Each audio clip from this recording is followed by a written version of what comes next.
Hello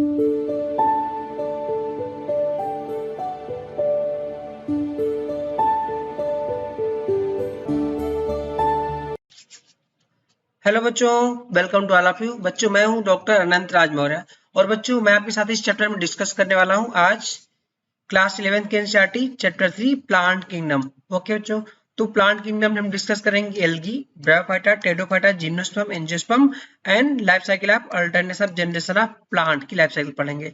तो इसमें जो हमारा वीडियो लेक्चर होगा, पहला वीडियो लेक्चर में हम डिस्कस करेंगे एल्गी, सेकंड में ब्रायोफाइटा, थर्ड में हमारा हो जाएगा टेडोफाइटा, फोर्थ होगा जिम्नोस्पर्म एंड फिफ्थ वीडियो हमारा हो जाएगा एंजियोस्पर्म, जो थोड़ा सा बहुत दिया हुआ है उसके बारे में, और अल्टरनेटिव जनरेशन में हम डिस्कस करेंगे। तो बच्चों हम लोग चलते हैं अपने टॉपिक पर। आप देख सकते हो यहाँ पर पहली लाइन लिखा हुआ है कि in the previous chapter we looked at the broad classification of the living organism under the system proposed by Whittaker in 1969। Means हम लोगों ने पिछले चैप्टर में पढ़ चुके हैं विटेकर द्वारा सुझाए हुए क्लासिफिकेशन सिस्टम लिविंग ऑर्गेनिज्म के बारे में। ओके, तो इन्होंने क्या सुझाया था क्लासिफिकेशन? इन्होंने बताया था, आपको पता है कि 5 किंगडम क्लासिफिकेशन सिस्टम इन्होंने बताया हुआ था विटेकर साहब ने। ओके, 5 किंगडम क्लासिफिकेशन सिस्टम में क्या क्या इंक्लूड किया था? मोनेरा को, प्रोटिस्टा को, फंजी को, प्लांटी और एनिमलिया, ये टोटल 5 किंगडम इंक्लूड किए गए थे, जिनके बारे में हम लोग मोनेरा, प्रोटिस्टा, फंजाई, ये 3 किंगडम हम लोगों ने बायोलॉजिकल क्लासिफिकेशन चैप्टर में डिस्कस कर चुके हैं। हम लोग ये इस चैप्टर में प्लांटी किंगडम को डिस्कस करेंगे। नेक्स्ट चैप्टर हमारा एनिमलिया का हो जाएगा। ओके, तो नेक्स्ट बात कर रहे हैं, in this chapter we deal in the detail further classification with in the kingdom Plantae. तो जिस चैप्टर में हम डिस्कस करने वाले किंगडम प्लांटी को, जिसको कॉमनली हम लोग प्लांट किंगडम के नाम से जानते हैं। ओके बच्चों, नेक्स्ट अगला पैराग्राफ हमारा है, we must stress here our understanding of plant kingdom has change over time. हमें यहाँ पर ध्यान देने की आवश्यकता है कि प्लांट किंगडम में समय के साथ साथ काफी बदलाव है, काफी चेंजिंग हुई है। ये चेंजिंग क्या क्या हुई है, इन चेंजिंग को हमें देखना है। बात कर रहा है कि fungi and the member of the Monera and Protista having cell wall have now been excluded from planty। Okay, यहाँ पर बात कर रहा है कि आपको पता है कि ये जो हमारा है फंजाई, पहले इसको जितने भी फंगस है ये हेट्रोट्रॉपिक होते हैं, हेट्रोट्रॉपिक हो गए, सैप्रोफिटिक पैरासिटिक हो जाएंगे, तो क्या होते हैं, इनको सेपरेट किंगडम फंजाई बना दिया गया। और मोनेरा के जो बैक्टीरिया होते हैं इनको मोनेरा किंगडम रख दिया गया, प्रोटिस्टा में यूनिसेलुलर यूकैरियोट रख दिए गए। ओके, इन सबको पहले किंगडम प्लांटी में ही रखा जाता था, अब इन सबको किंगडम प्लांटी से एक्सक्लूड कर दिया गया, भले ही इनमें कुछ में सेल वॉल पाई जाती है।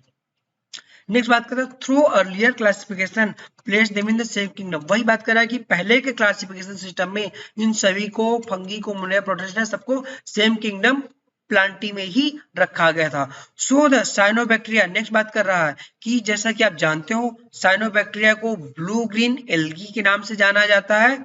अब ये एल्गी नहीं रह गया, क्यों? क्योंकि साइनोबैक्टीरिया हमारा ये हो जाता है Monera. Okay, cyanobacteria prokaryotic cell है, इसलिए उसको मोनेरा में रखा गया, इसलिए एल्गी से अब एल्गी से हटा दिया गया है। ये चेंजिंग हुई है समय के साथ साथ। जो बात कर रहा है कि प्लांट किंगडम में क्या क्या चेंजिंग हुई है समय के साथ साथ, ये सारी चेंजिंग हुई है। ओके, अब नेक्स्ट इंपॉर्टेंट बात कर रहा है कि in this chapter we describe, algae को डिस्क्राइब करेंगे, ब्रायोफाइटा, टेडोफाइटा, जिम्नोस्पर्म, एंजियोस्पर्म को अंडर प्लांटी किंगडम के अंतर्गत हम लोग यहाँ पर पढ़ने वाले, डिस्क्राइब करने वाले हैं। ओके, नेक्स्ट इंपॉर्टेंट पॉइंट है, अगली बात कर रहा है, let us also look at classification with in angiosperm. Okay, next paragraph हमारा बात कर रहा है, let us also look at classification within the angiosperm to understand some of the concerns that influence the classification system। कुछ ऐसे प्रभाव जो कि क्लासिफिकेशन सिस्टम को प्रभावित किए हैं, कुछ ऐसे करैक्टर जो क्लासिफिकेशन सिस्टम का, वर्गीकरण सिस्टम को प्रभावित किए हैं, इसको जानने के लिए हम एंजियोस्पर्म का क्लासिफिकेशन देखेंगे। क्योंकि हमको पता है कि हमने जितने क्लासिफिकेशन सिस्टम है सारे प्लांट किंगडम को इंक्लूड किया गया, लेकिन स्पेशली हम एंजियोस्पर्म का क्लासिफिकेशन यहाँ पर पढ़ने वाले हैं। एंजियोस्पर्म की बात कर रहा है कि जो चेंजिंग हुई, इन चेंजिंग का पता लगाने के लिए एंजियोस्पर्म को पढ़ेंगे। नेक्स्ट बात कर रहा है कि the earliest system of the classification usually क्या यूज किया था? यूजुअली पहले का क्लासिफिकेशन सिस्टम केवल मॉर्फोलॉजिकल कैरेक्टर जैसे कि habit, colour, number and shape of leaves को इंक्लूड किया था। मींस पहला क्लासिफिकेशन सिस्टम किसका था? लिनियस ऑफ का, जिसको हम लोग डिस्कस कर चुके हैं। मॉर्फोलॉजिकल पे बेसिस था। Okay, they were based mainly on vegetative character और ऑन एंड्रोसियम स्ट्रक्चर। तो या तो वेजिटेटिव कैरेक्टर पर बेसिस था या एंड्रोसियम स्ट्रक्चर पर बेसिस था। ये किसका क्लासिफिकेशन सिस्टम था? लिनियस का क्लासिफिकेशन सिस्टम था। इनका क्लासिफिकेशन सिस्टम को हम लोग आर्टिफिशियल क्लासिफिकेशन सिस्टम बोलते हैं, जो कि हम लोगों ने पिछले चैप्टर में पढ़ चुके हैं। ओके, वही बात कर रहा है कि लिनियस का आर्टिफिशियल क्लासिफिकेशन सिस्टम जो था मॉर्फोलॉजिकल कैरेक्टर पर बेसिस था, एंड्रोसियम स्ट्रक्चर पर बेसिस था, वेजिटेटिव कैरेक्टर पर बेसिस था। ये क्वेश्चन डायरेक्टली पूछेगा आर्टिफिशियल क्लासिफिकेशन सिस्टम किसने दिया था? ये लिनियस साहब ने दिया था। ये क्वेश्चन पूछ लेगा किस पर बेसिस था? मॉर्फोलॉजिकल, वेजिटेटिव या एंड्रोसियम कैरेक्टर पर स्ट्रक्चर पर बेसिस था। नेक्स्ट है this separated the closely related species. Artificial classification क्या करता था? ये क्लोजली रिलेटेड स्पीशीज को सेपरेट करता था किस पर? बेस्ड ऑन फ्यू कैरेक्टरिस्टिक पर ही बेसिस था। ये क्यों? आप मॉर्फोलॉजिकल कैरेक्टर ले रहे हो ना, इसके आधार पर क्लोजली रिलेटेड स्पीशीज को सेपरेट कर सकते हो, कुछ ही कैरेक्टर पर सेपरेट कर सकते हो। आल्सो द आर्टिफिशियल, अब अगला बहुत इंपॉर्टेंट पॉइंट है कि artificial classification system give equal weightage to vegetative and sexual characteristic. तो जो आर्टिफिशियल क्लासिफिकेशन सिस्टम था ये इक्वल वेटेज दे देता था वेजिटेटिव एंड सेक्सुअल कैरेक्टरिस्टिक को इक्वल वेटेज दे देता था।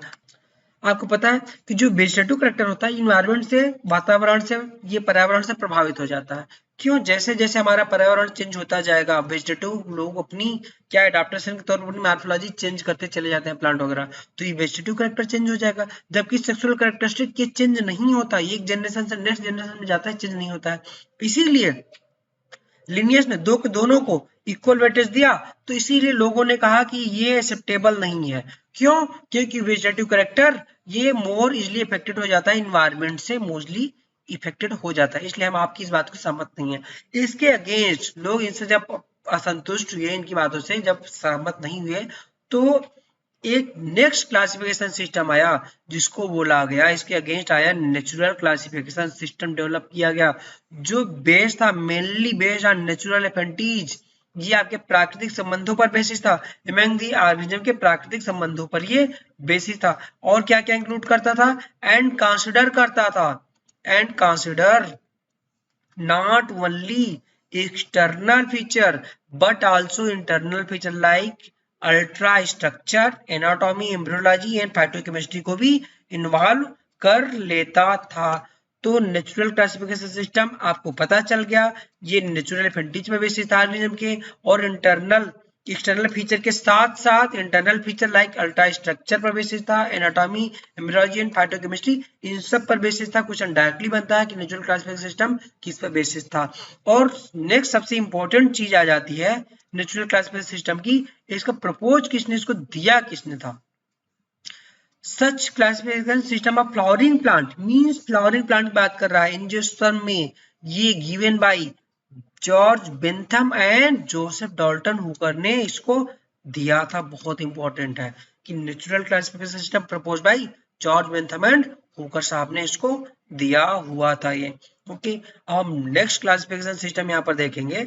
यहाँ पर बात कर रहा है कि at present phylogenetic classification system based on, इसके अगेंस्ट एक अलग सा क्लासिफिकेशन सिस्टम आया जिसको बोला गया फाइलोजेनेटिक क्लासिफिकेशन सिस्टम, बोला गया based on evolutionary relationship between various organism are acceptable. Okay, तो फाइलोजेनेटिक रिलेशनशिप, तो फाइलोजेनेटिक क्लासिफिकेशन बेस्ड ऑन ये इवोल्यूशनरी रिलेशनशिप ऑफ ऑर्गेनिज्म पर बेसिस था ये। ओके, बहुत इंपॉर्टेंट क्वेश्चन डायरेक्टली बन जाता है कि phylogenetic based on evolutionary relationship पर बेसिस था ऑर्गेनिज्म के।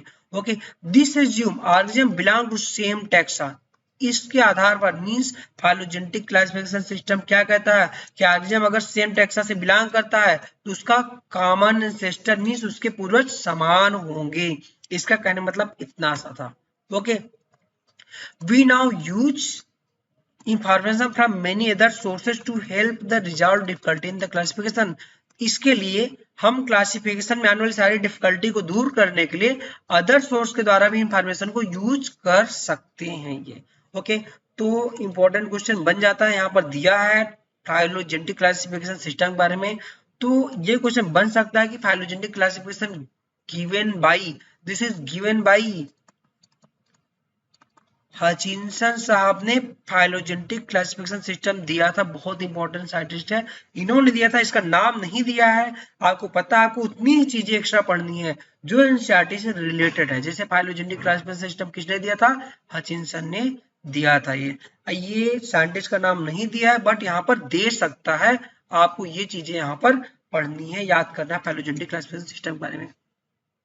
ओके, नेक्स्ट हम बात करेंगे हमारा जो है कि नेक्स्ट इंपॉर्टेंट पॉइंट यहीं पर, दीज बिकम मोर इंपॉर्टेंट, या बहुत इंपॉर्टेंट तब हो जाता है there is no supporting fossil evidence, जब कोई फॉसिल एविडेंस नहीं सपोर्ट करते हैं, उस वक्त हमारा जो है फाइलोजेनेटिक क्लासिफिकेशन सिस्टम बहुत इंपॉर्टेंट ये हो जाता है। ओके, नेक्स्ट आ जाता है हमारा, नेक्स्ट आपका आ जाएगा numerical taxonomy. Okay, numerical taxonomy अगला बहुत इंपॉर्टेंट ये हो जाता है।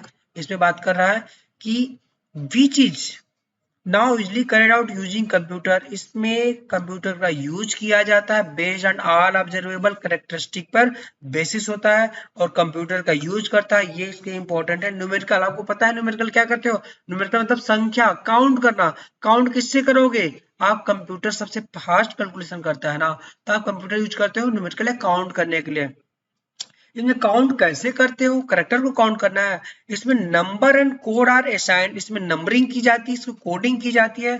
Assigned to all the characteristic, सारे करेक्टर के लिए एक नंबर दिया जाता है, सबके अलग अलग कोडिंग दी जाती है, क्योंकि कंप्यूटर को नहीं पता कि ये करेक्टर है क्या, वो देखता है कि कोडिंग देखता है। आपको कोडिंग पता है, कंप्यूटर काम करेगा। आपके नंबरिंग कर दो, कोडिंग कर दो, आपका कंप्यूटर काम करना शुरू कर देगा। वही बात कर रहा है कि assigned to all the character and data are then processing, आपको प्रत्येक करेक्टर के लिए नंबरिंग की जाती है, कोडिंग की जाती है, जिसके बाद वो हमारा कंप्यूटर ये टैक्सोनॉमी के लिए यूज किया जाता है, न्यूमेरिकल टैक्सोनॉमी इसको बोल देते हैं। In this way each character given equal importance, आपका कंप्यूटर है, कंप्यूटर को नहीं पता है कि सेक्सुअल करेक्टर है कि वेजिटेटिव करेक्टर है, उसे लेना देना नहीं होता है। इसलिए कंप्यूटर क्या करता है?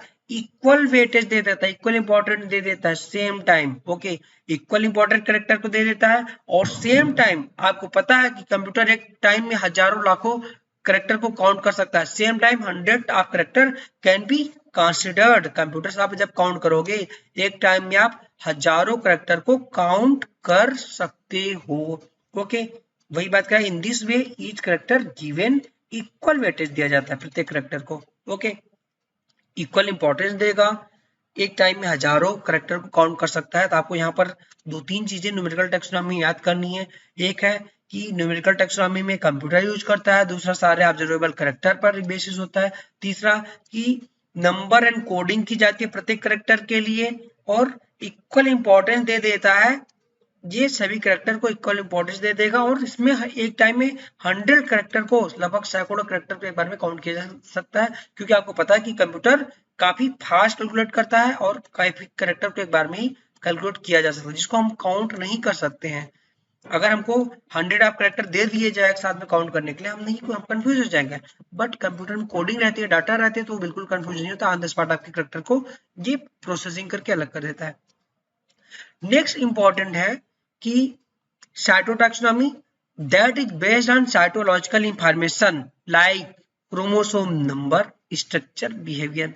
आपको पता होना चाहिए कि साइटोटैक्सोनॉमी, आपको नाम से पता है कि साइटोप्लाज्म, ओके, सेल से रिलेटेड है। तो साइटोप्लाज्म से रिलेटेड, साइटोप्लाज्म में क्या पाया जाता है हमारा? ये पाया जाएगा आपका क्रोमोसोम पाया जाता है, क्रोमोसोम नंबर पाया जाता है, उसका स्ट्रक्चर कैसा है, उसका बिहेवियर कैसा है। तो cytotaxonomy based on cytological information, cell के अंदर जो इंफॉर्मेशन है, क्रोमोसोम नंबर हो जाएगा, क्रोमोसोम कितने हैं, उनका स्ट्रक्चर कैसा है, उनका बिहेवियर कैसा है, इस पर बेसिस हो जाएगा। एंड नेक्स्ट आ जाता है chemotaxonomy, that use chemical constituent of plant, ये chemical constituent of plant use करता है, इसलिए इसको बोल दिया जाता है कीमोटैक्सोनॉमी बोल देते हैं। ये साइटोटैक्सोनॉमी और कीमोटैक्सोनॉमी, इन सब का यूज किया जाता है इस समय मतलब आज के टैक्सोनॉमिस्ट जो वर्गीकरणविद हैं, टैक्सोनॉमिस्ट हैं, इस समय कंफ्यूजन को रिजॉल्व करने के लिए साइटोटैक्सोनॉमी और कीमोटैक्सोनॉमी का यूज करते हैं। मॉडर्न टाइम में यही चल रहा है, क्योंकि ये माइक्रो लेवल पर ये इसको टैक्सोनॉमिस्ट के लिए क्लासिफाई किया जा रहा है ये।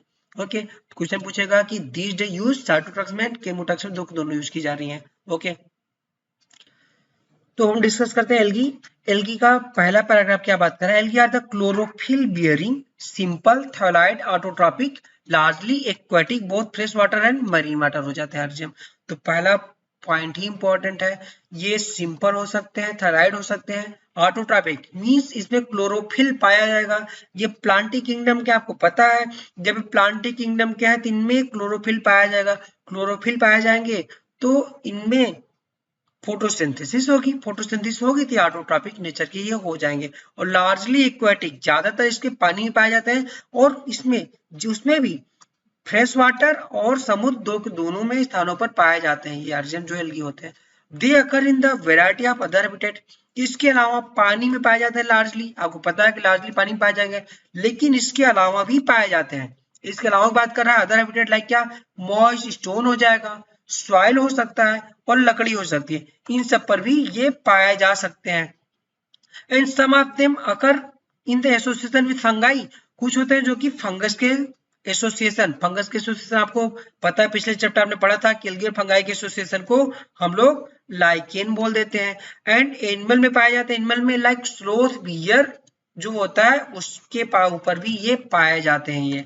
ओके, उसके ऊपर पाए जाएंगे। तेलगी हमारा 3-4 स्थानों पर हो जाता है, ये मॉइस्ट सॉइल, स्टोन, वुड पर पाए जाएंगे। और लाइकेन बहुत इंपॉर्टेंट है, lichen is the symbiotic association of algae and fungi का हो जाता है। आप पिछले पढ़ चुके हो, पिछले चैप्टर में लाइकेन के बारे में। ओके, नेक्स्ट पैराग्राफ बात कर रहा है कि form and size of algae highly variable.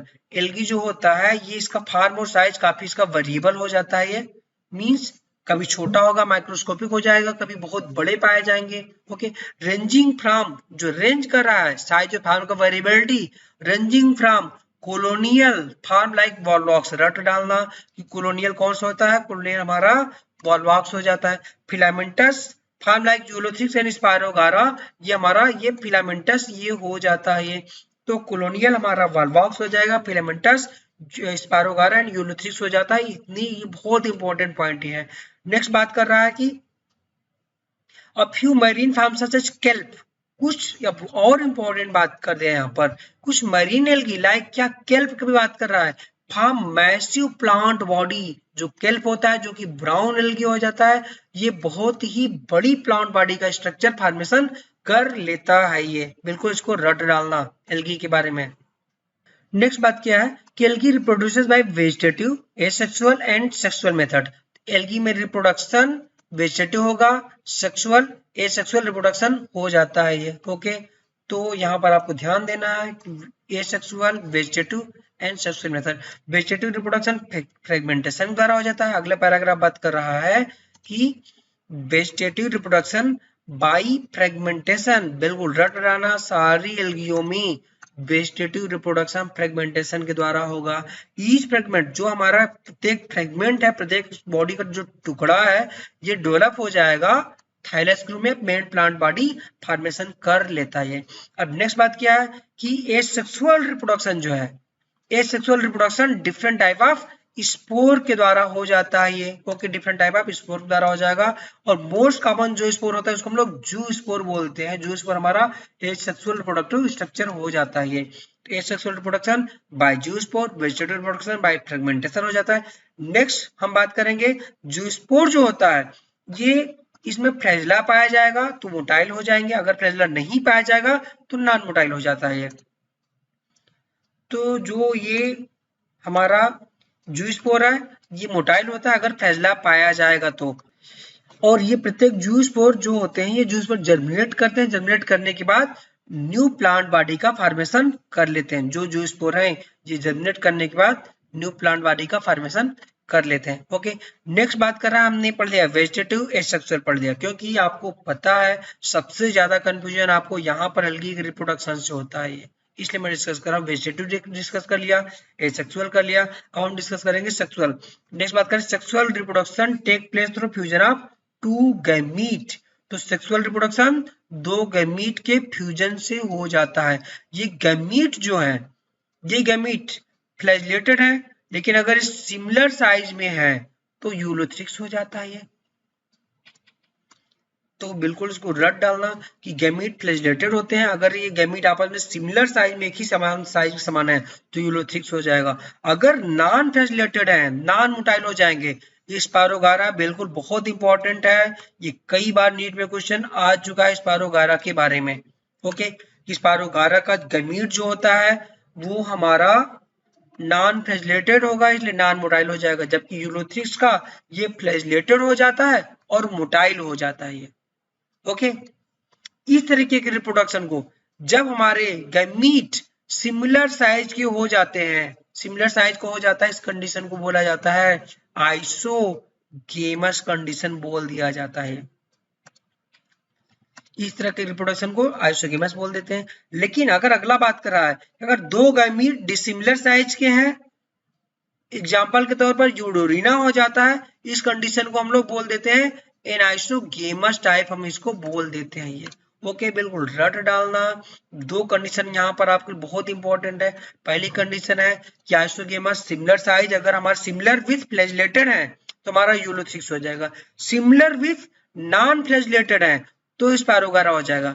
इस कंडीशन को आइसोगेमस बोल दिया। एंड नेक्स्ट बात कर रहा है कि डिसिमिलर है तो हमारा यूडोरिना इसका एग्जाम्पल हो जाता है, इस कंडीशन को एनाइसोगेमस बोल देते हैं। अगला कंडीशन बात कर रहा है आइसोगेमस एनाइसोगेमस हम लोग ने पढ़ लिया।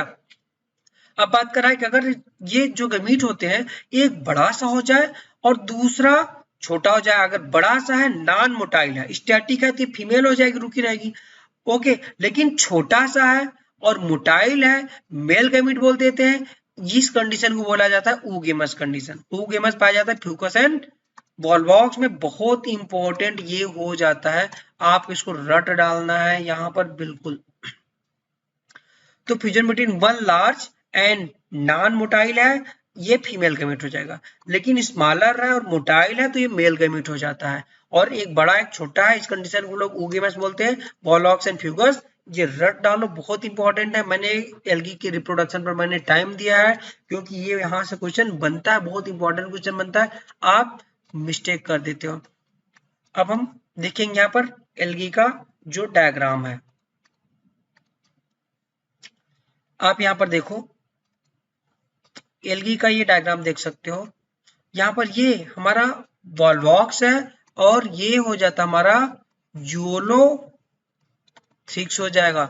ये दो के दोनों हमारी ग्रीन एल्गी हो जाती हैं, जबकि लेमिनेरिया, फ्यूकस एंड डिक्टियोटा ये हमारी हो जाती है ब्राउन एल्गी हो जाएगी। बिल्कुल आप रट डालो। ब्राउन एल्गी में होल्डफास्ट, स्टाइप एंड फ्रॉन्ट पाया जाता है। ये फ्रॉन्ट जो होगा ये फोटोसिंथेटिक हो जाता है ये। ओके, और होल्ड फास्ट से ये चिपकता, सबस्ट्रेशन से चिपकने में सहायता करता है। और ये हमारा हो जाता है पोरफायरा पॉलीसाइफोनिया, ये हमारी हो जाती हैं, ये रेड एल्गी हो जाती है। इंपॉर्टेंट है, इसलिए मैंने डायग्राम देखा रखा जिससे आप इसको देख सको ये है क्या। तो आप इसका डायग्राम बिल्कुल रट डालना। अब हम चलते हैं अपने अगले पॉइंट पर, हमारी जो थ्योरी है।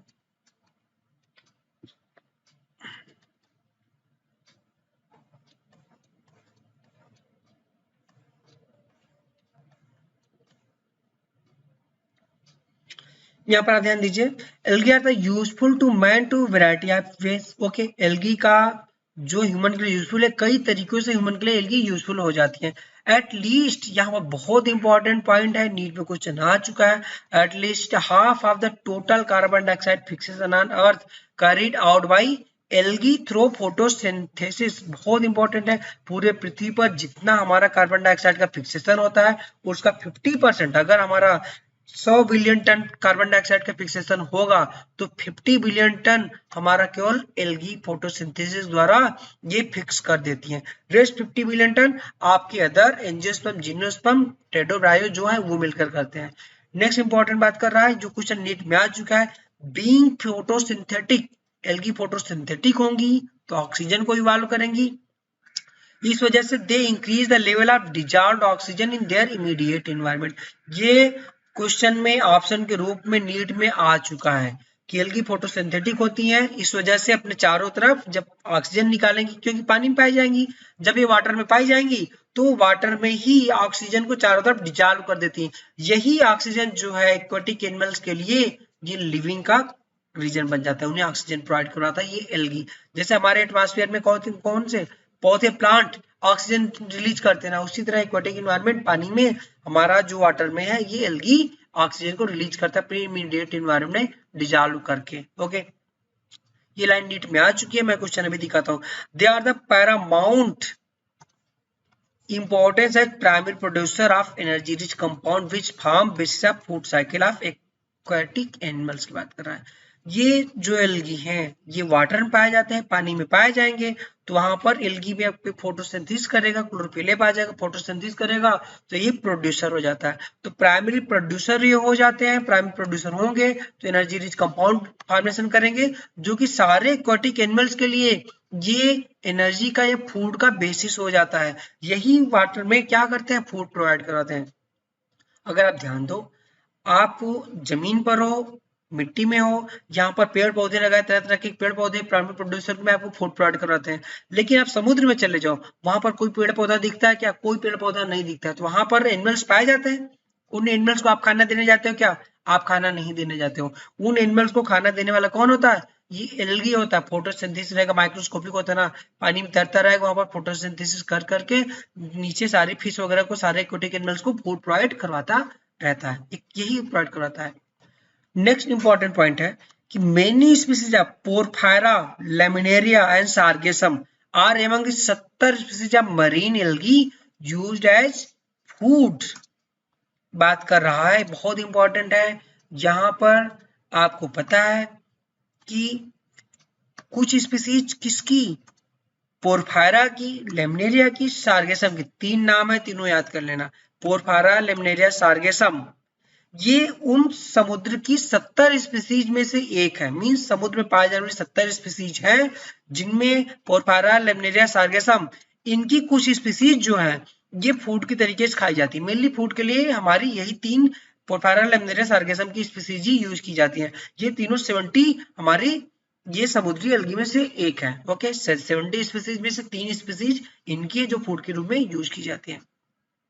नेक्स्ट बात कर रहा है कि certain marine brown and red algae, बहुत इंपॉर्टेंट है, नीट में क्वेश्चन आ चुका है।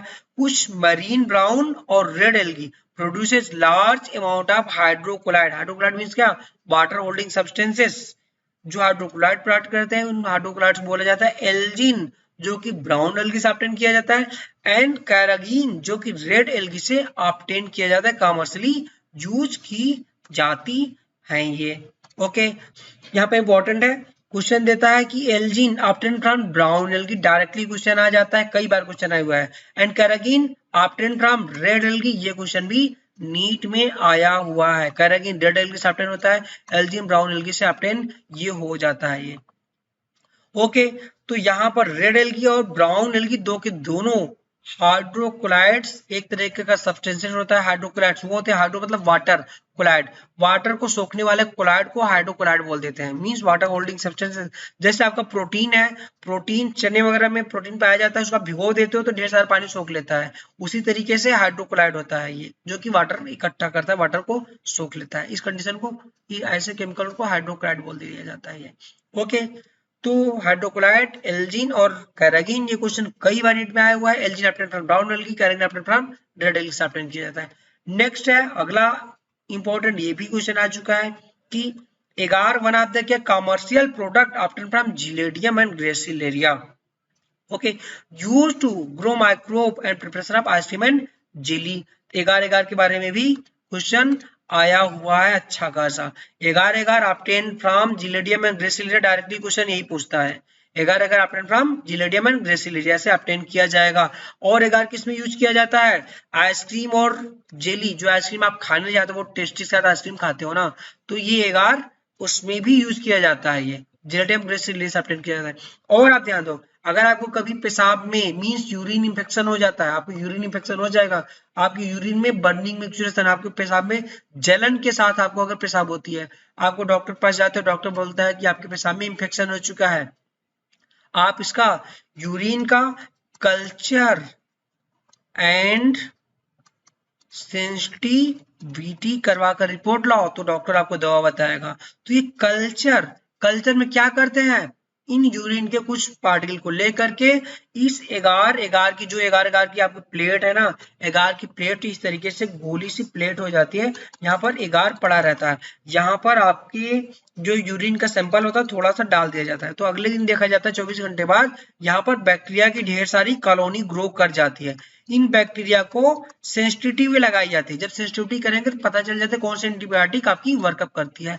तो वही बात कर रहा है कि ग्रोइंग ऑफ माइक्रोब, इस बैक्टीरिया को ग्रो करने के लिए हम लोग एगार का यूज करते हैं। ये क्वेश्चन डायरेक्टली पूछता है, ये आपको समझ में आ गया होगा कि माइक्रोब को एगार पर कैसे ग्रो करते हैं। एगार की प्लेट होती है, उस प्लेट पर हम लोग ये पस कल्चर कर देते हैं, यूरिन कल्चर कर देते हैं और बैक्टीरिया को ग्रो कराते हैं ये। ओके, और अगला इंपॉर्टेंट पॉइंट आ चुका है कि क्लोरेला एंड स्पारुलिना, यहाँ पर स्पारुलिना नहीं दिया हुआ है, आपको आगे चैप्टर्स में मिलेगा स्पारुलिना के बारे में। क्लोरेला एक यूनिसेलुलर एल्गा हो जाता है जो कि रिच इन प्रोटीन में रिच हो जाता है, इसीलिए इसका यूज आपके space travellers food supplement use किया जाता है स्पेस ट्रेवलर्स के लिए।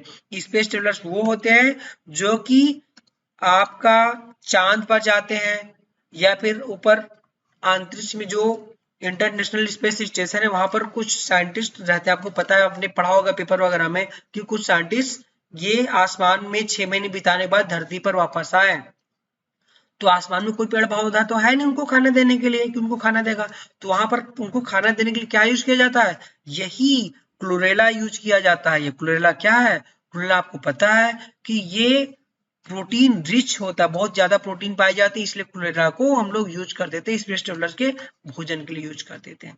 ओके, तो algae divided into 3 main classes, Chlorophyceae, Phaeophyceae, Rhodophyceae में डिवाइड किया गया है। तो बेटा एल्गी से संबंधित जो भी क्वेश्चन आए हुए हैं एल्गी से रिलेटेड अभी तक जितना हमने पढ़ा पहले पैराग्राफ से, उसी रिलेटेड क्वेश्चन यहाँ पर हम लोग कर लेते हैं।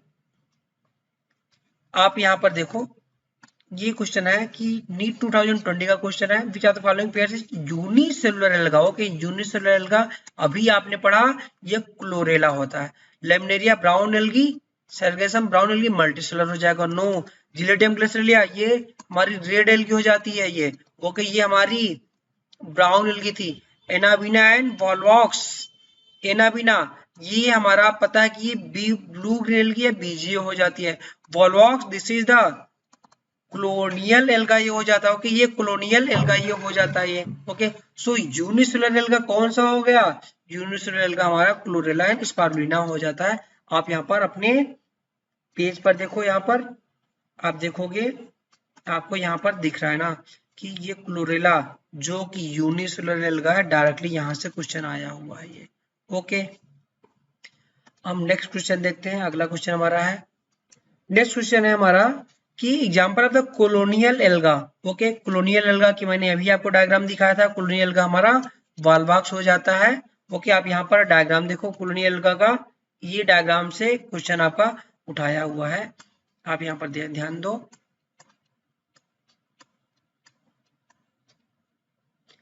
बेटा देखो यहाँ पर ये क्या है, ये वॉल्वॉक्स की कॉलोनी है जो कि कॉलोनियल एल्गा ये हो जाता है, ये हमारा वॉल्वॉक्स हो जाता है। ये पेरेंट कॉलोनी है और यहाँ पर डॉटर कॉलोनी डेवलप हो रही है, जबकि ये यूलोथ्रिक्स ये फिलामेंटस एल्गा हो जाता है। ये हमारा वॉल्वॉक्स कॉलोनियल एल्गा, यहाँ से डायग्राम सीधे क्वेश्चन यहाँ पर उठाया हुआ है। ये नीट 17 में आया हुआ क्वेश्चन था, कौन सा, कॉलोनियल एल्गा, ये हमारा वॉल्वॉक्स ये हो जाता है। ओके, आंसर हमारा वॉल्वॉक्स इसका आंसर हो जाएगा। नेक्स्ट है हमारा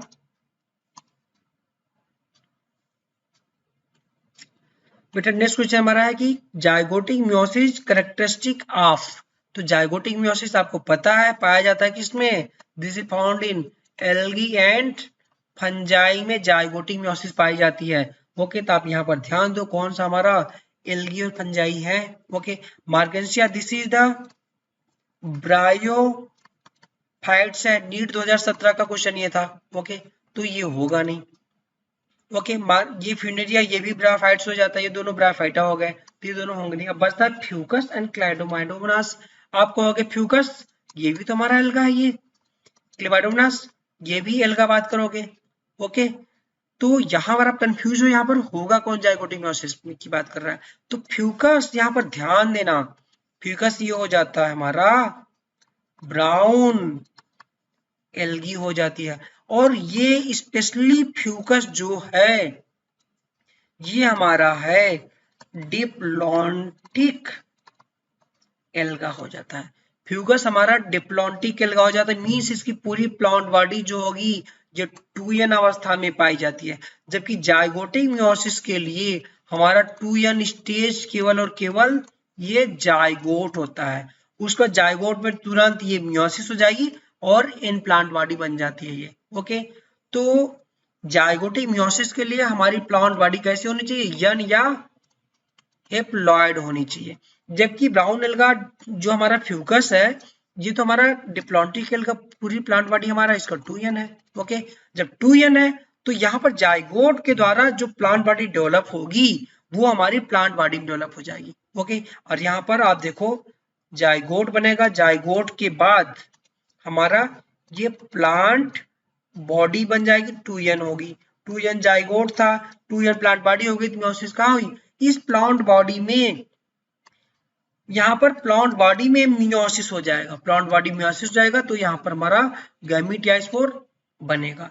तो फ्यूकस में क्लियर हो गया, इसमें जाइगोटिक मियोसिस नहीं होगी, इसमें गैमेटिक या स्पोरिक मियोसिस होगी। ओके, तो हमारा बस्ता कौन सा है, क्लेमाइडोमोनास, जो कि हमारा हेप्लॉइड प्लांट बॉडी पाई जाती है। ये जाइगोट हमारा, ये जाइगोट होगा, ये 2n है, तुरंत इसमें मियोसिस हो जाएगी और n बन जाएगी। तो आंसर क्या हो जाएगा हमारा, क्लेमाइडोमोनास हमारा जाइगोटिक मियोसिस हो जाएगी। डायरेक्टली क्वेश्चन ये है, तो ये इनडायरेक्टली बेटा क्वेश्चन यहाँ पर आपको दिया हुआ है कंफ्यूजन। और आपको फ्यूकस के बारे में आपको पढ़ा हुआ है, आप इसके फ्यूकस के बारे में आप आगे चैप्टर में पढ़ोगे, वहां पर इसको 2n बताया हुआ है, उसके आधार पर क्वेश्चन ये था। ओके बेटा, यहाँ पर क्वेश्चन एक है न्यू 2013 का क्वेश्चन था, isogamous condition with non flagellated gamete found in. Isogamous condition हो और नॉन फ्लैजिलेटेड गैमीट पाए जाए, तो isogamous with non flagellated gamete this is found in spirogyra में ये पाया जाता था। आप यहाँ डायग्राम देख लो स्पायरोगायरा का, स्पायरोगायरा के रिलेटेड जो ये थ्योरी है आप यहाँ पर ध्यान दो। आप यहाँ पर देख सकते हो कि ये isogamous condition with non flagellated non motile gamete with similar in size, this is characteristic of spirogyra. Directly ये क्वेश्चन यहाँ पर आपका यहाँ पर नीट में आया हुआ है ये। ओके, तो आप देख सकते हो isogamous with non flagellated gamete in spirogyra में हो जाएगा। Okay clear. अब यहाँ पर ध्यान दो, which of the following is wrongly match की बात कर रहा है ना, स्पायरोगायरा मोटाइल गैमीट ना होकर के non flagellated non motile gamete हो जाते हैं। ये मोटाइल गैमीट दिया सो ये रॉन्ग हो जाएगा। सार्गेसम में क्लोरोफिल पाई जाएगी, यहाँ पे आपने पढ़ा सार्गेसम हमारा ब्राउन एल्गा, क्लोरोफिल पाई जाएगी। बेसिडोमासिटी पर्पल बोलते हैं, आप पिछले चैप्टर पढ़ चुके हैं। नॉस्टॉक वाटर ब्लूम करता है, ये हमारा बीजीए है जो कि ब्लूम काज करता है। ये भी सही, ये भी सही, ये भी सही, तो गलत कौन सा हो जाएगा, स्पायरोगायरा मोटाइल गैमीट पाया जाता है, सो रॉन्ग है, इसमें नॉन मोटाइल गैमीट पाया जाता है। अभी आपने डिस्कस किया, यहाँ पर डायरेक्टली दोबारा देखो, यहाँ पर डायग्राम पर आप यहाँ पर देखो, फिर से देख लो स्पायरोगायरा से लाइंस कितने बार क्वेश्चन आया हुआ है। Spirogyra non flagellated non motile gamete पाए जाते हैं। Okay clear. यहाँ पर देखो बहुत इंपॉर्टेंट क्वेश्चन यहाँ पर है कि which are the following statement is wrong, कौन सा रॉन्ग है। Okay, option A algae increase the level of dissolved oxygen in the immediate environment, ये 2016 का क्वेश्चन था। ओके, ये बिल्कुल सही है, अभी लाइन मैंने पढ़ा है, अभी लाइन में दिखा रहा हूँ। Option B algin obtain from red algae, no algin reds ना होकर के ब्राउन एल्गी से ऑब्टेन किया गया था, पता है। ओके क्लियर, कैरागिन ये ब्राउन्स ना होकर के ये रेड एल्गी से ऑब्टेन किया गया था। ओके, सो ये हमारा रॉन्ग हो जाएगा। सी एगार agar obtain from Gelidium and gracilaria, बिल्कुल सही है। लेमनेरिया सार्गेसम यूज्ड एज फ्रूट, ये भी सही है। ओके, अब एक एक ऑप्शन को आप यहाँ पर देख लो, अपनी थ्योरी से।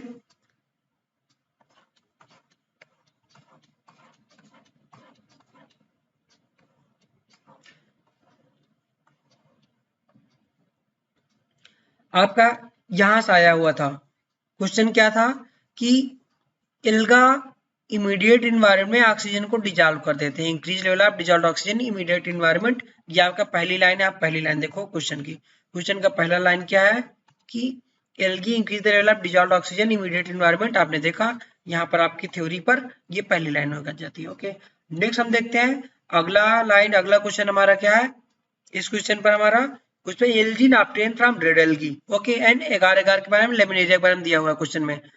यहाँ पर क्वेश्चन का हमारा लास्ट लाइन था कि लेमिनेरिया एंड सार्गेसम फूड की तरीके से यूज किए जाते हैं, बिल्कुल सही है। और क्या था हमारा, ये भी था ना, एल्जीन ब्राउन एल्गी से ऑब्टेन होता है, कैरागीन रेड एल्गी से ऑब्टेन होता है, यही वहां पर अपोजिट कर दिया था ये क्वेश्चन। ओके, एंड नेक्स्ट क्या दिया था कि एगार agar obtain from Gelidium and gracilaria, ये भी था। आप देखो क्वेश्चन में यहाँ पर ये agar agar obtain from Gelidium and Gracilaria यहाँ पर दिया हुआ है। Laminaria Sargassum used as food, ये भी लाइन दी हुई थी हमारी। तो अब हम चलते अपने अगले थ्योरी पर, हमारा है क्लोरोफाइसी। तो इससे रिलेटेड जो भी क्वेश्चन थे हमने डिस्कस कर लिया, आपको पता है कि कितने सिंपल सिंपल क्वेश्चन आए हुए थे। ओके, नेक्स्ट हमारा Chlorophyceae. The member of the Chlorophyceae commonly called green algae. Green क्यों बोलते हैं, इनमें क्लोरोफिल ए एंड बी पाया जाता है, ये हरे कलर को होते हैं इसलिए इनको ग्रीन एल्गी बोला जाता है। दी प्लांट बॉडी में भी यूनिसेलुलर कॉलोनियल या फिलामेंटस हो सकते हैं। ओके, तो प्लांट बॉडी इनकी यूनिसेलुलर कॉलोनियल या फिलामेंटस, ये इनकी प्लांट बॉडी ये हो सकती है। They are usually grass green. Okay, ये घास जैसे हरे होते हैं due to dominance of the pigment chlorophyll A and B. क्यों, क्योंकि इनके पास जो पिगमेंट होता है क्लोरोफिल ए और बी पाया जाता है, इस वजह से ये ग्रीन कलर के दिखते हैं ये। ओके, नेक्स्ट बात कर रहा है, जो पिगमेंट होगा, जो क्लोरोफिल ए हमारा पिगमेंट है A B, located in the definite chloroplast, definite structure होता है, इस स्ट्रक्चर को क्लोरोप्लास्ट बोलते हैं। इस क्लोरोप्लास्ट में क्लोरोफिल ए एंड बी पाया जाता है। क्लोरोप्लास्ट में भी, जो क्लोरोप्लास्ट होगा may be described plate reticulate cup shape spiral ribbon shape in different species। तो एल्गी के डिफरेंट स्पीसीज में ये जो क्लोरोप्लास्ट है डिफरेंट तरह का हो सकता है। जैसे स्पाइरल की बात करें तो ये स्पायरो गायरा में पाया जाता है। कप शेप की बात करें ये पाया जाएगा हमारा क्लेमाइडो मोनास में पाया जाता है। नेक्स्ट पॉइंट बात कर रहा है, सम ऑफ द मेंबर है वन और मोर स्टोरेज बॉडी। ओके, इसमें जो फूड स्टोरेज बॉडी हो जाती है, क्या है, एक अधिक फूड स्टोरेज बॉडी होती है, इसको हम लोग पॉरिनाइड बोल देते हैं। लोकेटेड इन क्लोरोप्लास्ट, और पॉरिनाइड पाया जाता है क्लोरोप्लास्ट में पाया जाता है। ये इंपॉर्टेंट है कि पॉरिनाइड फूड स्टोरेज बॉडी किसमें होता है, क्लोरोफाइसी में होता है। डायरेक्टली क्वेश्चन ये आता है। पॉरिनाइड में होता क्या है, pyrenoid contain protein beside starch, means इसमें प्रोटीन पाई जाती है स्टार्च के अलावा। ओके, तो यहाँ पर पॉरिनाइड को ध्यान देना है। पॉरिनाइड में जो होता है स्ट्रक्चर इसका पॉरिनाइड का, यहाँ पर प्रोटीन सराउंडेड बाई, ये स्टार्च के द्वारा प्रोटीन सराउंडेड होता है, इसको बोल दिया जाता है हम लोग पॉरिनाइड बोल देते हैं। ये बाहर स्टार्च हो जाएगा, अंदर प्रोटीन हो जाती है ये। ओके, नेक्स्ट बात कर रहा है, सम एल्गी में भी store food in the form of oil droplet. कुछ एल्गी होती हैं जो कि अपने फूड स्टोरेज को ऑयल ड्रॉपलेट या तेल के कणों के रूप में स्टोर कर देती हैं। तो आपको याद करना है कि हमारा ग्रीन एल्गी पॉलिनाइड ग्रुप भी स्टोर करता है एंड ऑयल ड्रॉपलेट के भी स्टोर कर लेता है। Green algae usually have a rigid cell wall made up of the inner layer of cellulose outer layer pectose. तो इनके पास रिजिड सेल वॉल होती है, इनर लेयर सेलुलोजिक होती है, आउटर लेयर पेक्टोजिक होती है। इसीलिए अगर आप ध्यान दो, जब आप तालाबों में जाते हो वहां पर कोई एल्गी पकड़ते हो, एल्गी क्या होती है, छूने में चिकनी लगती है, स्लिपरी लगती है। क्यों, क्योंकि इनर लेयर सेलुलोजिक होती है, जबकि आउटर लेयर जो पेक्टोज है ये वाटर से क्रिया करके फॉर्मेशन कर लेती है पेक्टिन। जो पेक्टिन हमारा स्लिपरी हो जाता है, ये पेक्टोज के कारण चिकना होता है ये। ओके, तो ये इंपॉर्टेंट थे इसके बारे में। नेक्स्ट हमारा है कि vegetative reproduction of green algae की बात करते हैं। तो vegetative reproduction usually take place by fragmentation. वो क्या आपको पता है, मैंने बताया था कि कहीं भी वेजिटेटिव रिप्रोडक्शन होगा किसी भी क्लास में, वो फ्रेगमेंटेशन के द्वारा ही होगा। नेक्स्ट बात कर रहा है, आज bye formation of different type spore या डिफरेंट टाइप स्पोर के द्वारा भी हो सकता है वेजिटेटिव रिप्रोडक्शन, ये हो जाएगा। ओके, नेक्स्ट बात कर रहा है कि एसेक्सुअल रिप्रोडक्शन जो होगा बाइफ्लैजेलेटेड जू स्पोर के द्वारा होगा। किसमें? जू स्पोरेंजिया में ये हमारा एसेक्सुअल रिप्रोडक्शन बनता है। ओके, जू स्पोरेंजिया में हमारा जू स्पोर फॉर्मेशन हो जाएंगे। एसेक्सुअल रिप्रोडक्शन बाय जू स्पोर द्वारा होगा, वो भी फ्लैजेलेटेड हो जाते हैं और जू स्पोरेंजिया एक स्ट्रक्चर तो उसमें प्रोड्यूस हो जाते हैं। तो सेक्सुअल रिप्रोडक्शन जो होगा वो shows considerable variation in the type and formation of sex cells। जो सेक्स सेल होती है इनमें कई तरीके की वेरिएशन पाया जाता है and it may be isogamous, anisogamous या oogamous। आपको पता है कि सेक्सुअल रिप्रोडक्शन जो एल्गी का होता है ये आइसोगेमस, एनाइसोगेमस, oogamous जो मैं अभी डिस्कस कर चुका हूँ। तो इसमें जो आइसोगेमस, एनाइसोगेमस, oogamous तीनों तरीके के रिप्रोडक्शन सेक्सुअल टाइप हो जाते हैं, ग्रीन एल्गी में हो जाएगा। सम कॉमनली फाउंड ग्रीन एल्गा, जो एग्जाम्पल बात कर रहा है कि ग्रीन एल्गा का एग्जाम्पल हो जाएगा क्लेमाइडोमोनास, वॉलवाक्स, यूलोथ्रिक्स, स्पायरोगारा एंड कारा। ये इंपॉर्टेंट है, इनका एग्जाम्पल ये हो जाएगा। ओके, तो रट डालना ये हो जाते हैं। अब इससे रिलेटेड जो क्वेश्चन एक दो है, ज्यादा तो है नहीं, इससे रिलेटेड मैं क्वेश्चन आपको यहाँ पर करवा रहा हूँ। ये क्वेश्चन हमारा है नीट 14 में आया हुआ था क्वेश्चन ये। Which one of the following is wrong about कारा। ओके, कारा हमारा ग्रीन एल्गा है, तो इसके बारे में कह रहा है कौन सा गलत है। ओके, ये कारा का स्ट्रक्चर हो जाता है ग्रीन एल्गा है।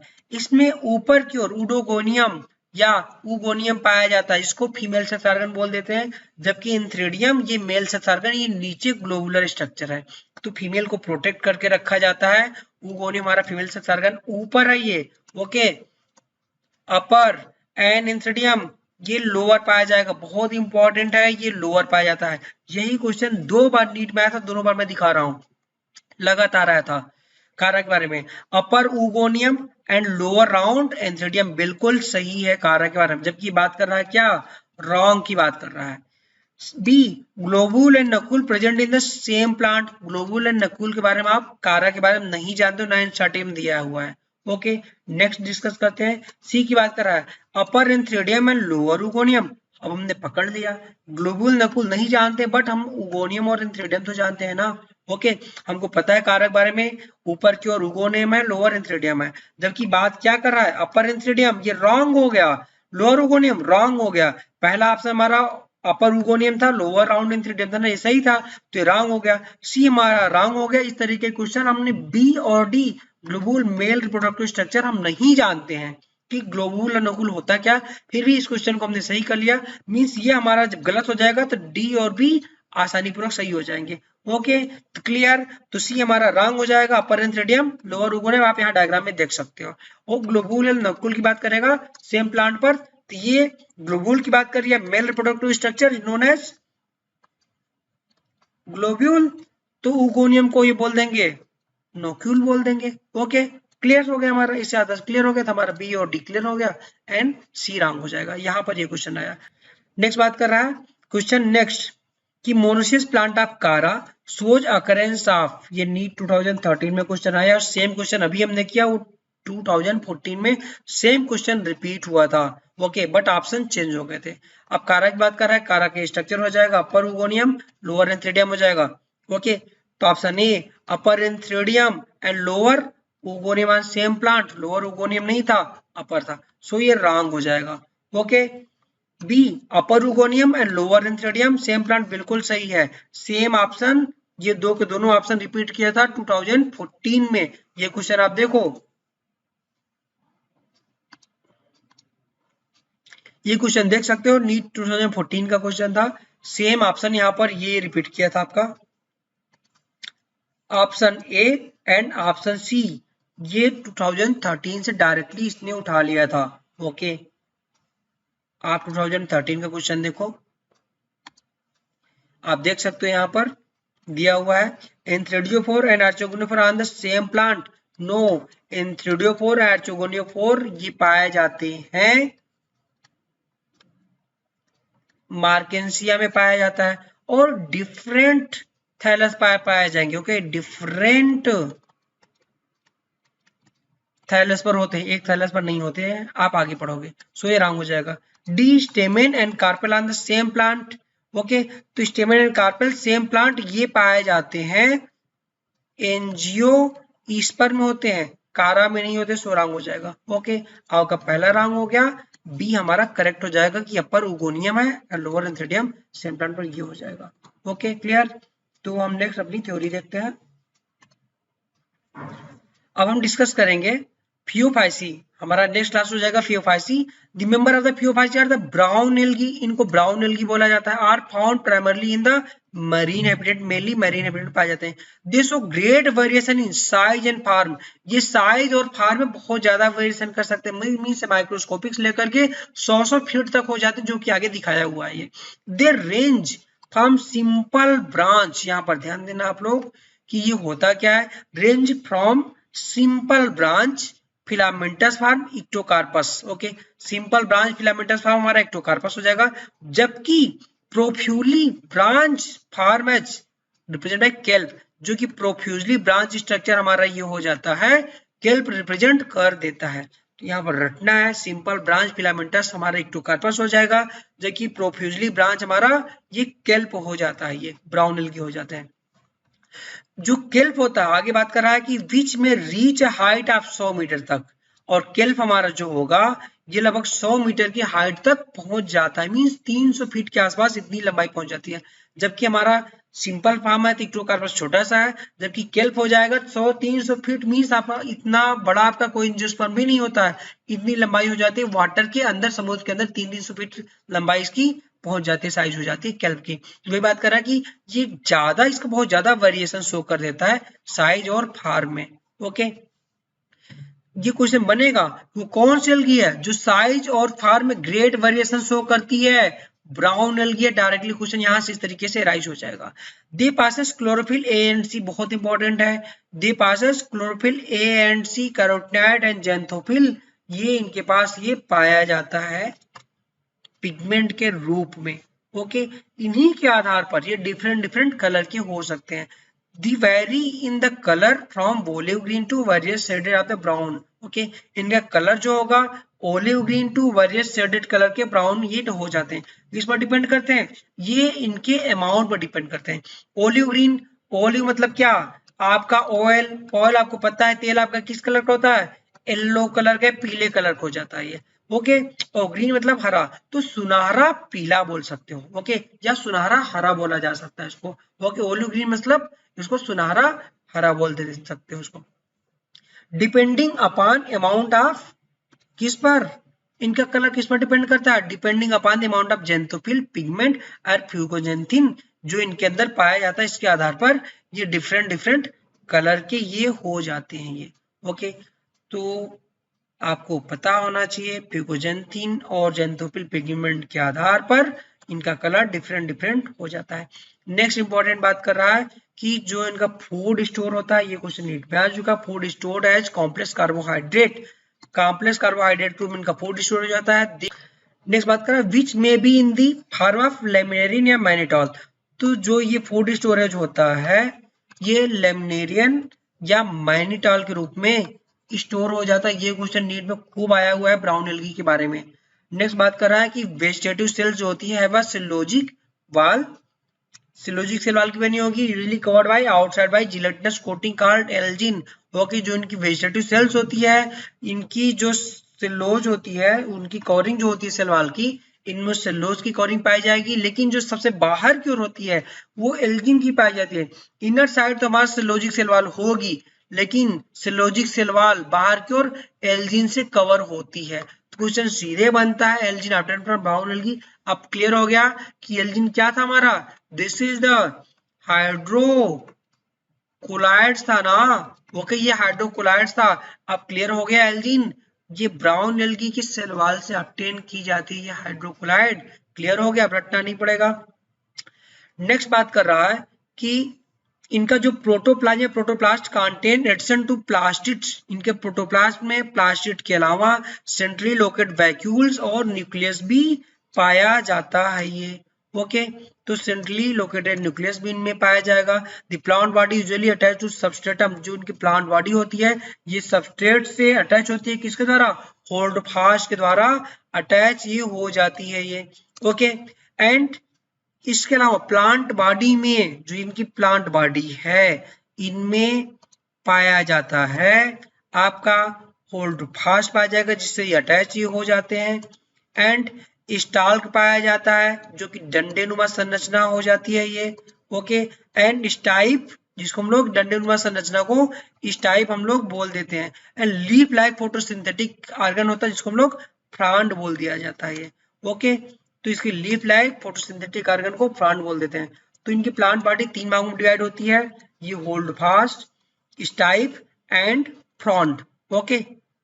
होल्ड फास्ट द्वारा हेल्प करता है अटैचमेंट में, इस टाइप डंडेनुमा संरचना होता है, जबकि फ्रांड हो जाता है ये फोटोसिंथेटिक हो जाता है। अगर आप इसकी बात करो, लेमिनेरिया की बात करो, लेमिनेरिया का ये पौधा हो जाता है, और यहाँ पर आपका ये स्टाल्क हो जाएगा, और ये आपका होल्ड फास्ट हो जाता है ये, ओके। तो ये स्टाइप आपका, ये आपका स्टाल्क का स्टाइप हो जाता है, और ये आपका ये फ्रांड हो जाएगा, एंड होल्ड फास्ट द्वारा ये अटैच ये हो जाता है। इतनी चीजें इसमें इंपॉर्टेंट है ये, ओके। नेक्स्ट इंपॉर्टेंट बात करा जो इनका वेजिटेटिव रिप्रोडक्शन होगा बाय फ्रेगमेंटेशन द्वारा होगा, ओके, ये क्लियर है। नेक्स्ट बात करा कि जिनका एसेक्सुअल रिप्रोडक्शन होगा मोस्टली ब्राउन एल्गी में बाय फ्लैजिलेटेड जू स्पोर के द्वारा हो जाता है ये, ओके।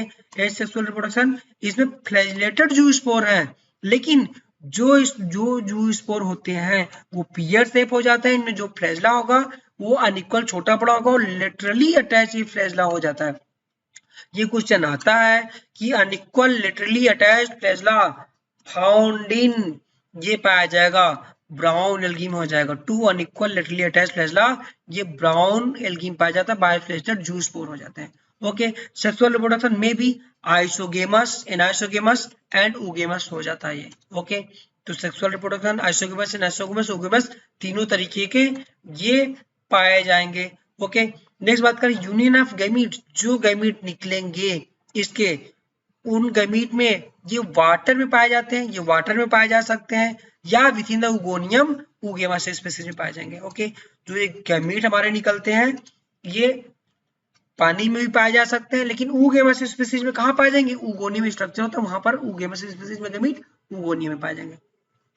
और जो गैमीट होंगे ये पायरिफॉर्म में पियर शेप गैमीट हो जाते हैं, और इन गैमीट में जैसे हमारा पायरिफॉर्म पियर शेप इनका स्पोर था ना, जो स्पोर था ना, उसी तरीके से पायरिफॉर्म में पियर शेप इनके गैमीट पाए जाएंगे। इनमें फ्लैजला पाया जाएगा, वो भी लेटरल फ्लैजला पाया जाएगा, मींस इसका जो स्पोर है और गैमीट दो के दोनों सिमिलर ये पियर शेप ये हो जाते हैं। आप ध्यान दो, ये पियर शेप हो जाता है, ये पियर शेप हो जाएगा, ओके। यहाँ पर इनके फ्लैजला लेटरल फ्लैजला पाए जाएंगे, जबकि हमारा ग्रीन एल्गी में ये एपेक्स पर फ्लैजला पाए जाते थे। तो इसके जूस पर भी हो जाएंगे, और गैमीट दो के दोनों सिमिलर हो जाते हैं, दोनों में लिटरली अटैच फ्लैजला पाया जाता है। कॉमन एग्जांपल की बात करें तो हमारा इक्टोकार्पस हो जाएगा, डिक्टियोटा, लेमिनेरिया, सार्गेसम, फ्यूकस। ये रट डालना, डायरेक्ट एग्जांपल पूछ लेता है कि इसके एग्जांपल कौन कौन से हैं। Ectocarpus, Dictyota, Laminaria, Sargassum and Fucus हो जाते हैं, ओके। तो अब इससे रिलेटेड जो क्वेश्चन है, क्वेश्चन देखते हैं हम लोग।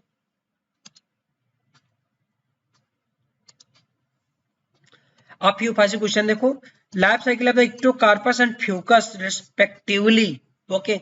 इक्टोकार्पस एंड फ्यूकस, आप इस चैप्टर में जब आप आगे पढ़ोगे अल्टरनेशन ऑफ जनरेशन, इक्टोकार्पस ये हो जाता है haplo diplontic, Fucus diplontic alga ये हो जाता है ये, ओके।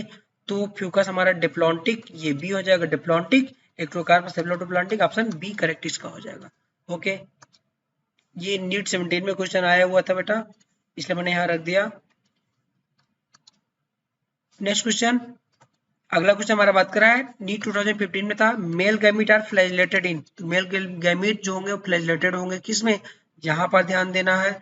स्पायरोगारा की बात करेंगे, इसमें नॉन फ्लैजिलेटेड पाया जाएगा, एनाबीना बीजीए है, नॉन फ्लैजिलेटेड हो जाएंगे।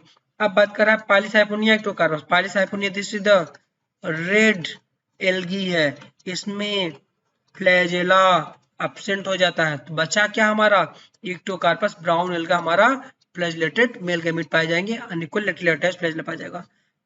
अब हम डिस्कस करते हैं, नेक्स्ट क्लास हमारा है रोडोफाइसी। तो रोडोफाइसी को कॉमनली हम लोग इसको रेड एल्गी बोल देते हैं, क्यों, क्योंकि इनमें रेड कलर का पिगमेंट पाया जाता है, because they prominent red pigment पाया जाता है, इसको हम लोग आर फाइक्रोइरिथ्रिन बोलते हैं। ये बहुत इंपॉर्टेंट है। रोडोफाइसी रेड कलर का होता है, क्यों?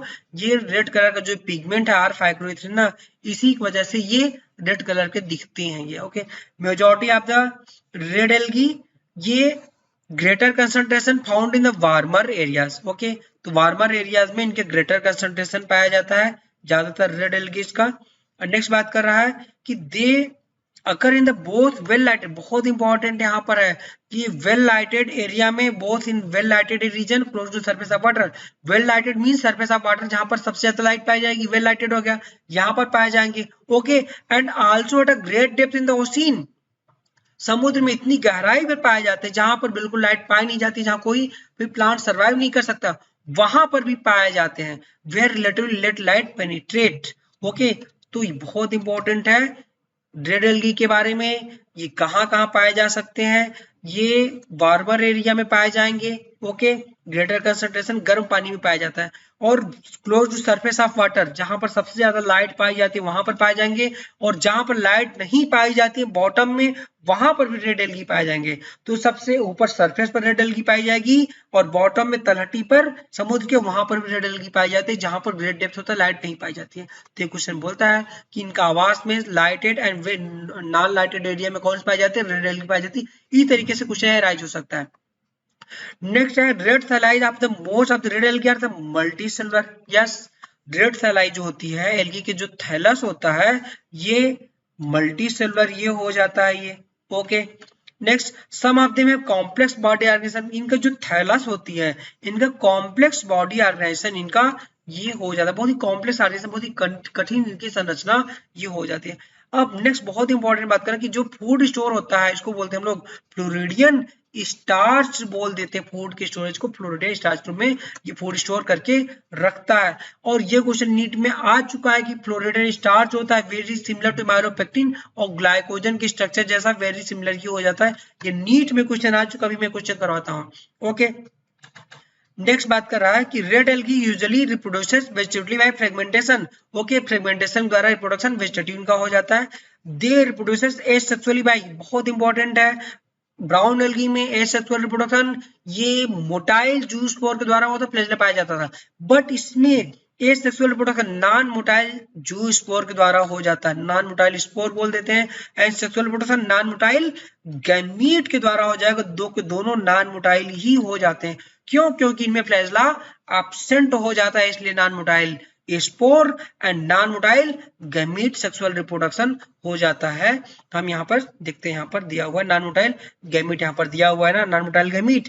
नेक्स्ट बात कर रहा है अगला इंपॉर्टेंट पॉइंट कि जो सेक्सुअल रिप्रोडक्शन होगा वो oogamous टाइप होगा, और कॉम्प्लेक्स पोस्ट फर्टिलाइजेशन डेवलपमेंट हो जाता है। इनका पूरा पूरा सेक्सुअल रिप्रोडक्शन ही oogamous टाइप का ही ये हो जाता है ये। ओके, जबकि इसमें sexual reproduction isogamous, anisogamous, oogamous, Chlorophyceae, Phaeophyceae दोनों में था, बट रोडोफाइसी रेड एल्गी में केवल oogamous टाइप का सेक्सुअल रिप्रोडक्शन पाया जाता है। इनके कॉमन मेंबर की बात करते हैं, कॉमन मेंबर में आ जाएंगे इसके पॉलीसाइफोनिया, पोरफायरा, ग्लिसरीलिया, जिलिडियम, चार के चारों इसके ये मेंबर हो जाते हैं। बिल्कुल रट डालो ये हमारा एल्गी के बारे में। ओके, नेक्स्ट बेटा हम डिस्कस करने वाले हैं table 3.1 algae and their main character discuss करेंगे।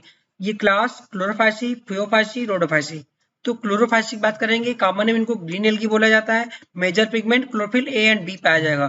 फूड स्टोरेज स्टार्च के रूप में या पायरिनॉइड के रूप में स्टोर हो जाता है, कुछ में ऑयल के रूप में भी हो सकता है। सेल वाल इनका सेलोजिक हो जाएगा। फ्लैजेला की बात करें तो 2 से 8 इनके फ्लैजेला हो जाएंगे, इक्वल हो जाएंगे। और एपिकल मींस ये टिप पर फ्लैजेला को हम लोग एपिकल फ्लैजेला बोल दिया जाता है। Habitat fresh water, brackish water and salt water हो जाएंगे। ओके, नेक्स्ट इंपॉर्टेंट बात करेंगे, अगला हमारा जो क्लास है फ्यूफाइसी या ब्राउन एल्गी बोल देते हैं। Chlorophyll A and c and fucoxanthin पाया जाता है। Food storage mannitol and laminarin starch के रूप में पाया जाएगा, जबकि सेलवाल सिलोज एंड एल्जिन की इसकी सेलवाल पाई जाती है। नेक्स्ट फ्लैजेला 2 पाया जाएगा, वो भी अनइक्वल होगा, और लेटरल फ्लैजेला पाया जाएगा, अनइक्वल एंड लेटरल फ्लैजेला पाया जाएगा। Habitat fresh water, brackish, salt water में पाया जाएगा। जबकि नेक्स्ट हमारा जो है last class Rhodophyceae, red algae, chlorophyll A and D पाया जाएगा। फाइकोरिथ्रिन पिगमेंट पाया जाता है, आर फाइकोरिथ्रिन पाया जाता है। Okay, food storage floridean starch ये कॉम्प्लेक्स हो जाता है, ग्लाइकोजन के जैसा स्ट्रक्चर ये हो जाता है ये। ओके, जबकि सेल वॉल की बात करें, सेलुलोज होगा, पेक्टिन पाया जाएगा, पॉलीसल्फेट एस्टर इसमें पाया जाता है, रट डालना, सेलुलोज पेक्टिन पॉलीसल्फेट एस्टर ये सेल वॉल पाया जाता है। फ्लैजेला इसमें एब्सेंट हो जाता है, कोई फ्लैजेला नहीं पाया जाएगा। और फ्रेश वाटर, ब्रैकिश वाटर ये मोस्टली साल्ट वाटर में ही पाए जाते हैं। तो बच्चों इस तरीके से हमारा ये चैप्टर हमने बहुत तेजी के साथ इसको डिस्कस कर लिया इसको। अब हम सुपर फास्ट रिवीजन कर लेते हैं, जितना हम लोगों ने पढ़ा है 5 मिनट के अंदर हम कोशिश करेंगे इसको फास्टली रिवाइज कर लें इसको। ओके, तो बच्चों हम लोग चलते हैं प्लांट किंगडम का फास्ट रिवीजन। पहला वीडियो जो हमारा एल्गी का है बहुत तेजी के साथ 5 मिनट में जितना पढ़ाई किया उतना रिवाइज कर लेते हैं। तो पहले पैराग्राफ से कोई खास क्वेश्चन नहीं आता है, यहाँ पर केवल इतना सा क्वेश्चन बन सकता है कि आर्टिफिशियल क्लासिफिकेशन सिस्टम किसने दिया था, ये लिनियस साहब ने दिया हुआ था इसको। ओके, और ये किस पर बेसिस था, एंडोसियम स्ट्रक्चर पर बेसिस था, वेजिटेटिव करेक्टर पर बेसिस था, और superficial morphological character, habit, colour, number and shape of lip पर बेसिस था। और इक्वल वेटेज देता था ये वेजिटेटिव एंड सेक्सुअल करेक्टर को इक्वल वेटेज देते थे। नेक्स्ट बेटा है नेचुरल क्लासिफिकेशन सिस्टम, ये बेसिस था हमारा natural affinities among the organism के, ये नेचुरल एफिनिटीज पर बेसिस था। और किस पर बेसिस था natural classification system, natural affinities के अलावा ये हमारा बेसिस था केवल external feature and external feature के साथ साथ internal feature like ultra structure, anatomy, immunology and phytochemistry इन सब पर बेसिस था। इसको किसने दिया था, क्वेश्चन बनता है बेंथम एंड हुकर साहब ने इसको प्रपोज किया था। डायरेक्टली पूछता है कि natural classification system propose by Bentham and Hooker. Next आ जाता है हमारा फाइलोजेनेटिक क्लासिफिकेशन सिस्टम, ये classification system given by this is the Hutchinson साहब ने दिया था। ये बेसिस था evolutionary relationship among the organism पर, ये बेसिस था ये। ओके, इतना इंपॉर्टेंट हो जाता है ये। और ये मोर इंपॉर्टेंट तब हो जाता है जब इस पर कोई फॉसिल एविडेंस ना मिले, उस वक्त ये फाइलोजेनेटिक ज्यादा इंपॉर्टेंट हो जाता है। नेक्स्ट हमारा न्यूमेरिकल क्लासिफिकेशन सिस्टम। तो न्यूमेरिकल क्लासिफिकेशन सिस्टम ये कंप्यूटर को यूज करता था और ये बेसिस था सभी ऑब्जर्वेबल करेक्टर पर बेसिस था। इसमें प्रत्येक करेक्टर के नंबर और कोडिंग यूज की जाती थी, क्योंकि कंप्यूटर हमारा नंबर यूज करेगा, नंबर एंड कोडिंग यूज की जाती थी। और इक्वल वेटेज देता था, ये करेक्टर्स को इक्वल वेटेज देता था, कभी कभी सैकड़ों करेक्टर एक साथ में काउंट कर लिए जाते थे।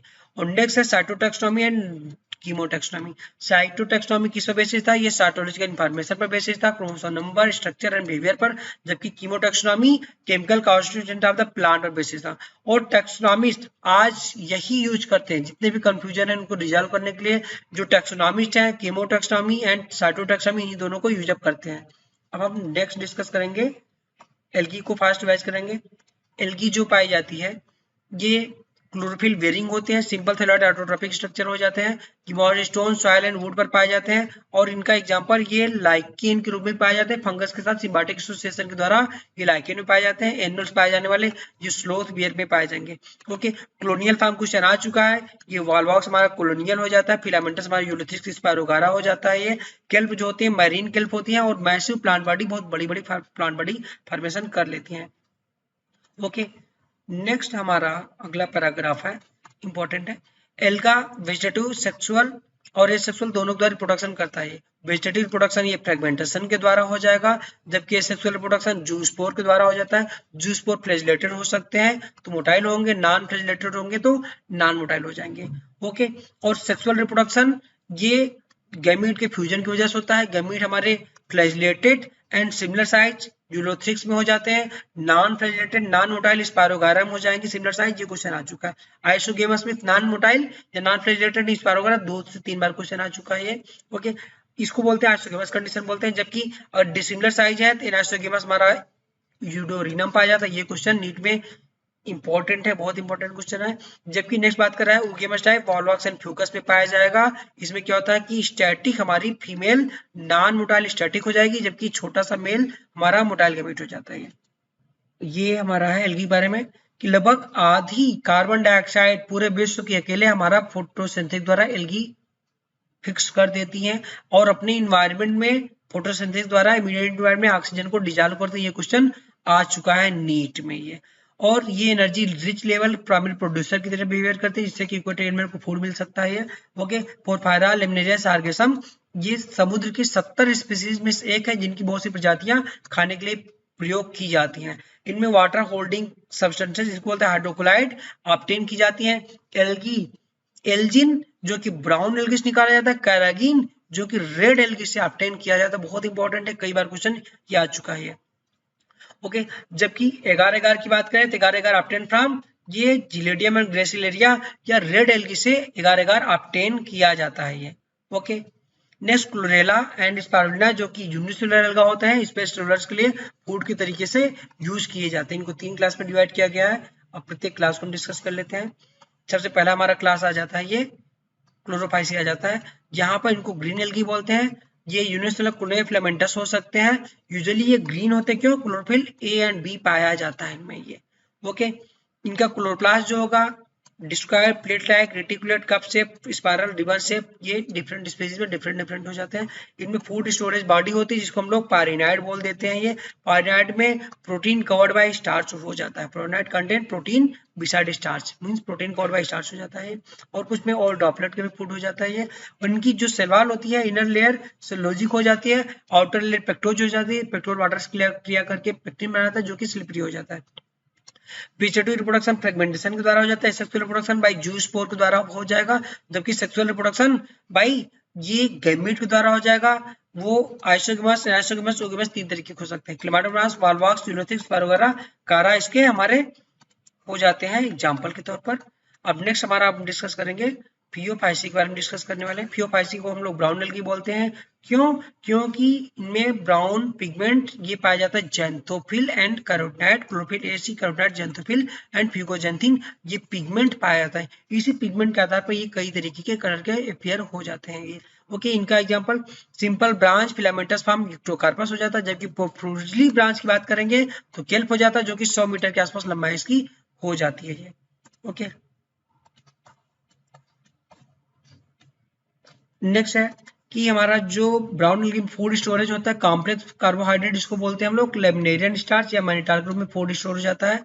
ओके, और इनमें जो इनकी सेल वाल होती है वो सेलोजिक हो जाती है। इसकी कवरिंग जो होगी एल्जिन की कवरिंग हो जाती है, इसलिए Elgin obtain from brown algae से ये हो जाता है ये।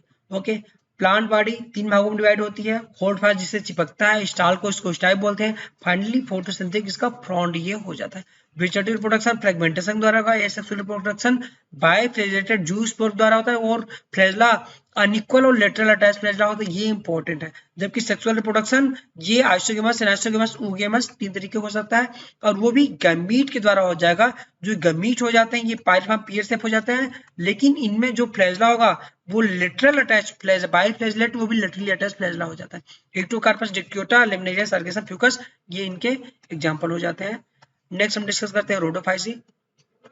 रोडोफाइसी बात करें तो इसके मेंबर ऑफ रोडोफाइसी जो होते हैं कमल, इनको रेड एल्गी बोल दिया जाता है। इनमें पिगमेंट रेड पिगमेंट आर फाइक्रोइरिथ्रिन इनकी बॉडी में पाया जाता है, और ग्रेटर कंसंट्रेशन ये वार्मर एरिया में पाए जाते हैं। इनका वेरिएशन जो होंगे ये सरफेस पर वेल लाइटेड रीजन पाए जाएंगे, और ग्रेट डेप्थ में जहां पर लिटिल लाइट पाई जाती है वहां पर भी पाए जा सकते हैं ये। ओके, और इनमें जो फूड स्टोर होता है इसको फ्लोरोडियन स्टार्च बोल दिया जाता है, और सिमिलरली ये माइलोपेक्टिन और ग्लाइकोजन के स्ट्रक्चर में सिमिलर हो जाता है। इनमें sexual reproduction non motile spore द्वारा होगा, जबकि सेक्सुअल रिप्रोडक्शन नॉन मोटाइल ये गैमीट के द्वारा ये हो जाता है ये। ओके, ये आप टेबल देख लो।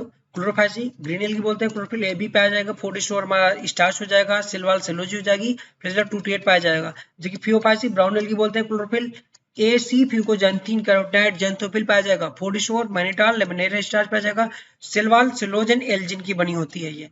Okay, Rhodophyceae red algae chlorophyll A and d phycoerythrin बहुत इंपॉर्टेंट है, फूड स्टोर फ्लोरिन स्टार्च बोल देते हैं, cell wall cellulosic pectin polysulphate ester हमारा रेड एल्गी, इसमें फ्लैजला एब्सेंट हो जाता है, जबकि फियोफाइसी में flagella unequal and laterally attached flagella पाया जाता था। और नेक्स्ट हमारा रेड एल्गी का थोड़ा सा बचा हुआ पोर्शन है, यहाँ पर ये हमारा है कि सेक्सुअल रिप्रोडक्शन जो होता है ये ओगेमस टाइप का हो जाता है, कॉम्प्लेक्स पोस्ट पैल्टेशन इवेंट हो जाता है। एग्जांपल पॉलीसिल्वेनिया, पोरफायरा, ग्रेसिलिया, जिलेटियम में हो जाता है। तो बच्चों इस तरीके से हमारा एल्गी एंड इसका शुरुआत में एंजियोस्पर्म क्लासिफिकेशन हमने कंप्लीट कर लिया है। तो नेक्स्ट हम डिस्कस करेंगे ब्रायोफाइटा पर, हम डिस्कस करेंगे। Thank you.